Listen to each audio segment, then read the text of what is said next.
let's just rip off the band-aid. Today, we have a brand new Choose Your Legends 2 Harmonics banner featuring, you guessed it, Choose Your Legends 2. And Fjorm. Bet you never guessed that one, huh? And as per tradition, I will be using this coveted line graph that may or may not be a line graph at the end of the day to rank the brand new Harmonics banner, as well as the circle graph that may or may not be a circle at the end of the day alongside it. Today's rankings will be based on how many Harmonics we have on this banner, and if you want more line graphs in your day-to-day feed, then make sure to subscribe to the channel. Thank you, I'd really appreciate it. First up, we have Harmonic Brave Hector and Ephraim, and I know a lot of y'all might be confused as to why they're here, or why this banner is even happening right now. Well, it's pretty simple when you think about it. This Choose Your Legends 2 Harmonics banner is celebrating the 3-month anniversary of the Choose Your Legends 1 Harmonics banner. Happy 3 months to the banner of all time.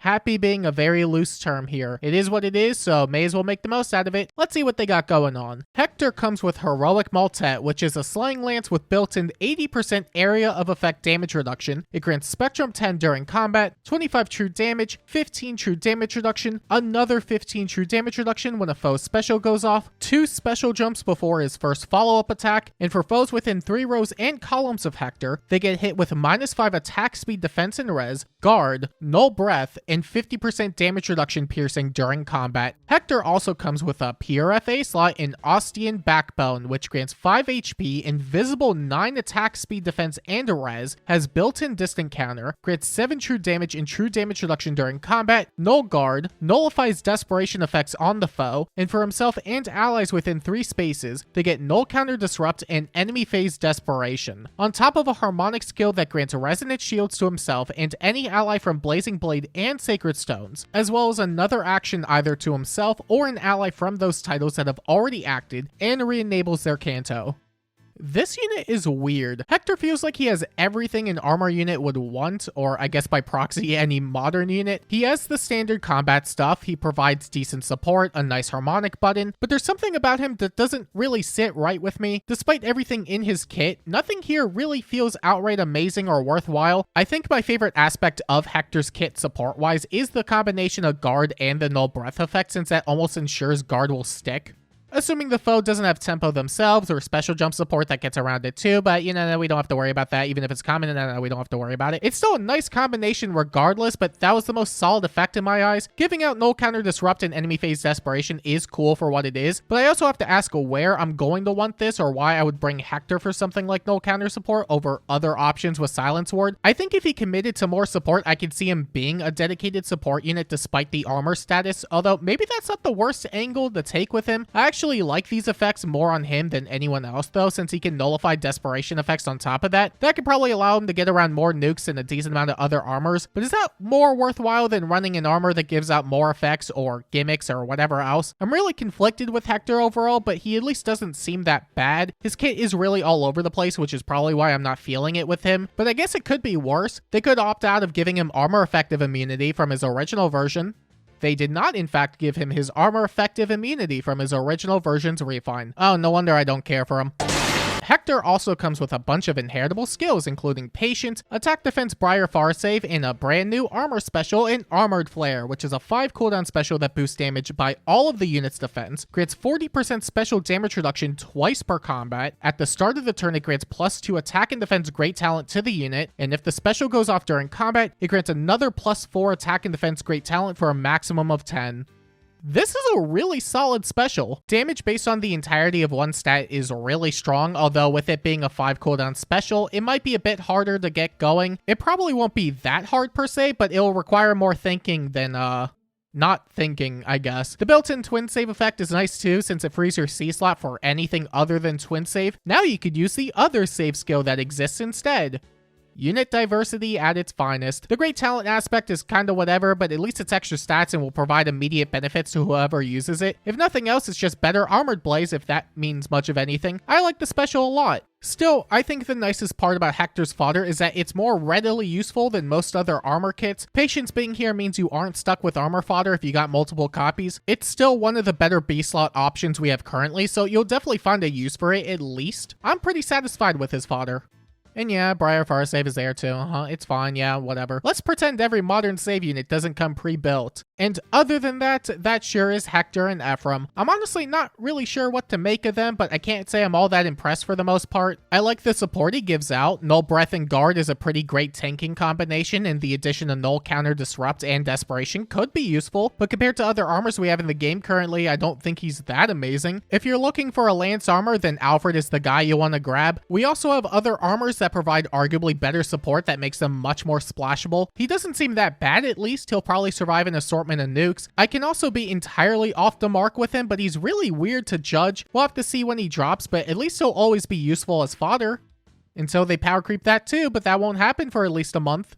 At least he's got that niche going for him. Next, there's Harmonic, Brave, Celica, and Veronica, and they're also from the hit Choose Your Legends event, Choose Your Legends 2. They're here to celebrate the 0-day anniversary of the Choose Your Legends 2 Harmonic banner. Happy 0 days to the second banner of all time. We needed this. Who is we? Let's see. Celica comes with Sister's Blade, which is a slaying sword that grants stats, full tempo, and breath to herself and allies within 3 rows and columns of Celica. Spectrum 15 for her and Spectrum 5 for allies. She gets 25 true damage during combat, 15 true damage reduction, another 15 true damage reduction when a foe's special goes off, 7 HP after combat, and she could use Send Scale Style. Send Scale Style allows her to attack from 3 spaces away, and it grants an additional 10 true damage, and it could only be used once every 2 turns. Celica also comes with a PRFB slot in Wild at Heart, which has built-in dual-phase Brave. It inflicts -7 speed and defense, exposure, and sabotage on the closest foes and any foe within 2 spaces of them at the start of the turn and after she takes an action. It inflicts -5 attack speed and defense on the foe during combat, grants 20% speed-based true damage and true damage reduction, as well as Miracle once per combat. On top of a Harmonic skill that grants Resonance Blades to herself and any ally from Shadows of Valentia and Heroes, as well as another action either to herself or an ally from those titles that have already acted and re-enables their Canto.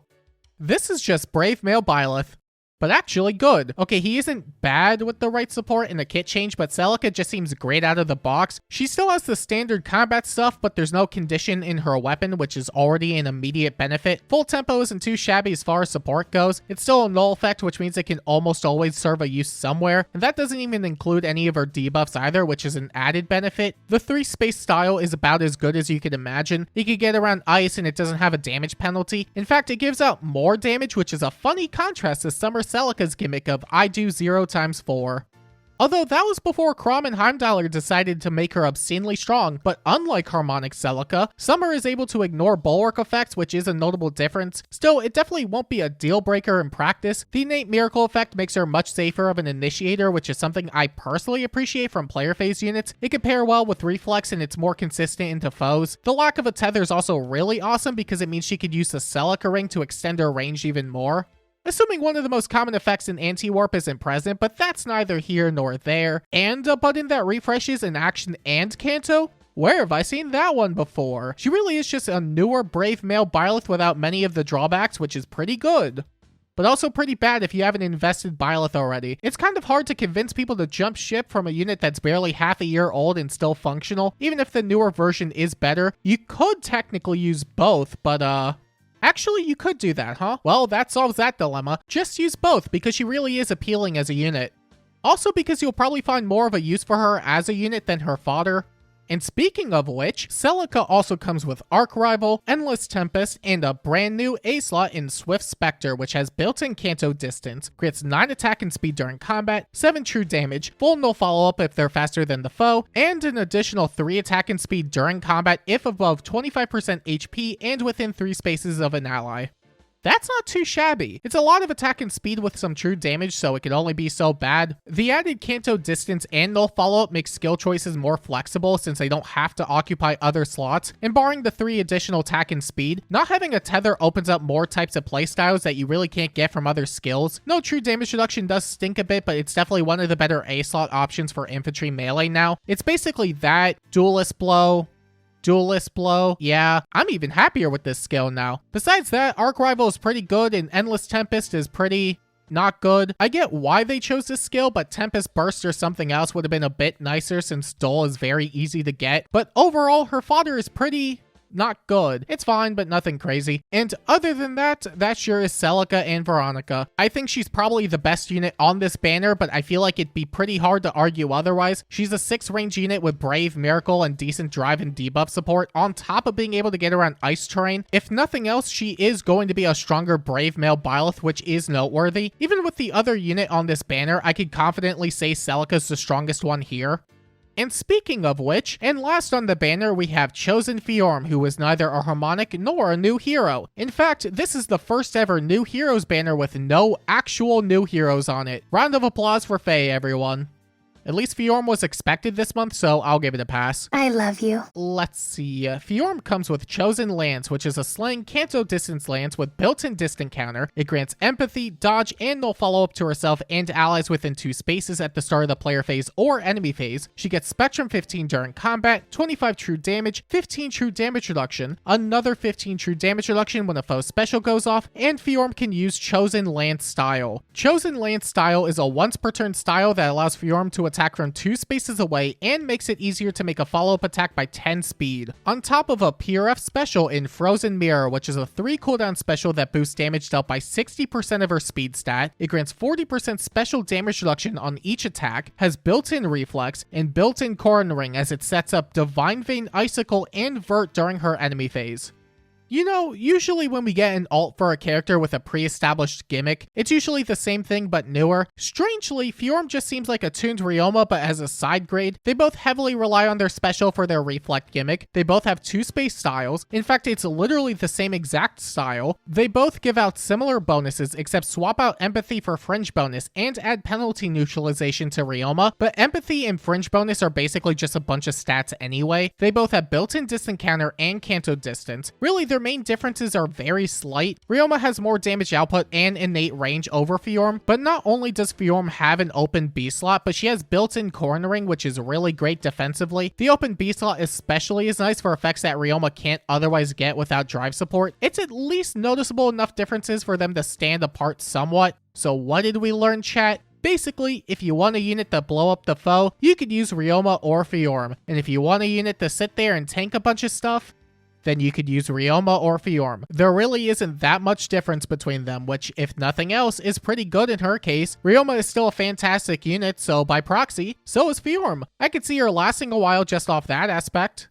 But also Azura got messed up barely 2 weeks after her banner due to the Byleth ring, so who really knows? Surely she'll last for 2 weeks at least. Fjorm also comes with Duelist Blow, Null Sea Void, and Speed Res Faith, which is all pretty solid. This is basically a Attuned Ryoma's kit, except without the Echo skill and special and different stat type for the C slot and there being an actual B slot to inherit, so not at all like Ryoma's kit, sorry I lied. But it's not bad stuff by any means. Duelist Blow continues to be a really amazing A slot, and Null Sea Void is another option for infantry tanking. Speed and Res isn't the best combination of stats, but it's still a Bulwark C slot, which is good against most styles in the game. Ending up with an extra copy wouldn't be the worst. Or maybe it would if you were trying to Null Sea avoid her while going for Brave Hector. But whose fault would it be at that point, huh? That's right, Faye's fault. This really is the banner ever. And other than that, that sure is Chosen Fjorm. She very much seems like an Attuned Ryoma side grade with her own benefits and drawbacks. The open B slot and innate cornering is definitely a highlight, even at the cost of some damage output. She'll definitely put in the work if you get her, and if she doesn't, then somebody with her blessing certainly will. She'll at least last longer than the average lifespan of a unit, which is like a week? You got at least a week with her. I know I said 2 earlier, but just to be safe, I'm shaving off a week. And for our Grand Hero Battle unit, we have generic Green Tome Flyer. Sorry, I lied. We're actually not getting anything this time. It'd be too much to ask for a new Grand Hero Battle unit. So yeah, this is all the update has to offer this time around. It is what it is. Okay, bye. And now that we've gone over the brand new Harmonix banner units, I think it's time we rank the banner on the line graph that may or may not be a line graph at the end of the day. And would you look at that? The brand new Harmonix banner has earned a 2 out of 10 on the line graph. And based on my understanding of the banner, I believe that it would be best fit somewhere around this area of the circle graph. It has some nice options on it, but it's not so amazing that you should really go into it that much. Partly because we'll have a Choose Your Legends 3 Harmonix banner in the near future. And you may be wondering to yourself, is there any reason to summon on this banner besides for favorites? And to be honest, Probably not, or at least not yet. The banner overall isn't even that bad per se. In fact, I'd go as far as saying it's pretty good for what it is. Celica is basically a newer, stronger, brave male Byleth, and will probably work out of the box this time. I think she'll definitely be really useful for the most part. Fjorm is looking to be another Attuned Ryoma, more or less. She does have the open B slot in Core and Ring in exchange for seemingly less damage, but she'll be pretty good in practice, I'd imagine. And Hector is honestly the most unique unit on the banner, but arguably the weakest one here. While I wouldn't say he's awful, his kit is incredibly awkward to the point where I don't see him as any more desirable than any other recent armors we've been getting. If nothing else, he has really nice fodder to pass around. The only reason why I'm saying this banner may not be worth it is because a Hero Rises is next week, and it's strictly better value than anything on this banner. Attuned Ryoma, Emblem Corrin, Emblem Byleth, Emblem Edelgard, Halloween Freya, New Year Baldur, Harmonic Brave Ike, and Legendary Elise is an incredible banner share. There's a plethora of amazing units and fodder that far outweigh anything the Harmonics banner has to offer, which is why it's worth skipping or holding out at the moment. Besides that, there's the end of the month banner, which could have something great on it maybe, but otherwise there's really nothing else worth spending orbs on currently. If you don't care about either of those banners, then you could go into the Harmonics banner guilt-free probably, but if you're in need of better barracks and fodder, then I would just wait for now, TBH, 2BH, to be quite H. Welcome to modern Fire Emblem Heroes, everyone. Oh-ho!